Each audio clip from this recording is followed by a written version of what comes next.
ito lang yung kanin natin para ma-maintain natin yung ating katawan. Ayan. 1 cup of rice. 1 cup pa talaga yan. O isang bowl ng rice.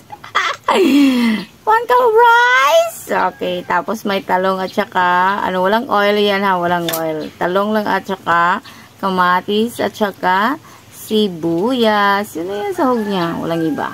Dapat nasa center, diba? Dapat nasa center kasi, sabi ni Boss Meta? Kailangan yung mukha natin ay nasa center. O, say, meron ako nabasang bago.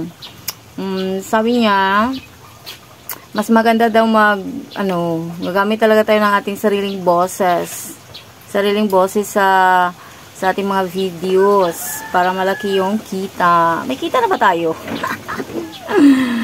Oo nga. May kita na ba ako? Siguro ako lang yung nakikita. Wala akong kita. Naku. O, ito lang yung kain natin. Pero, magugutom. Kasi ang dami nating trabaho. Trabaho sa bahay. Bakasyon pa tayo sa bahay next week. Ay, naku. We're going back to work na. Kaya kailangan na naman natin kumain ng marami. Kasi marami tayong trabaho. Pero dito sa bahay, kailangan natin mag-diet. Pero mag-diet naman. I-pursue ang diet kahit saan, di ba? We are old now. So, kailangan nating maging maingat sa ating pagkain. Yes, of course.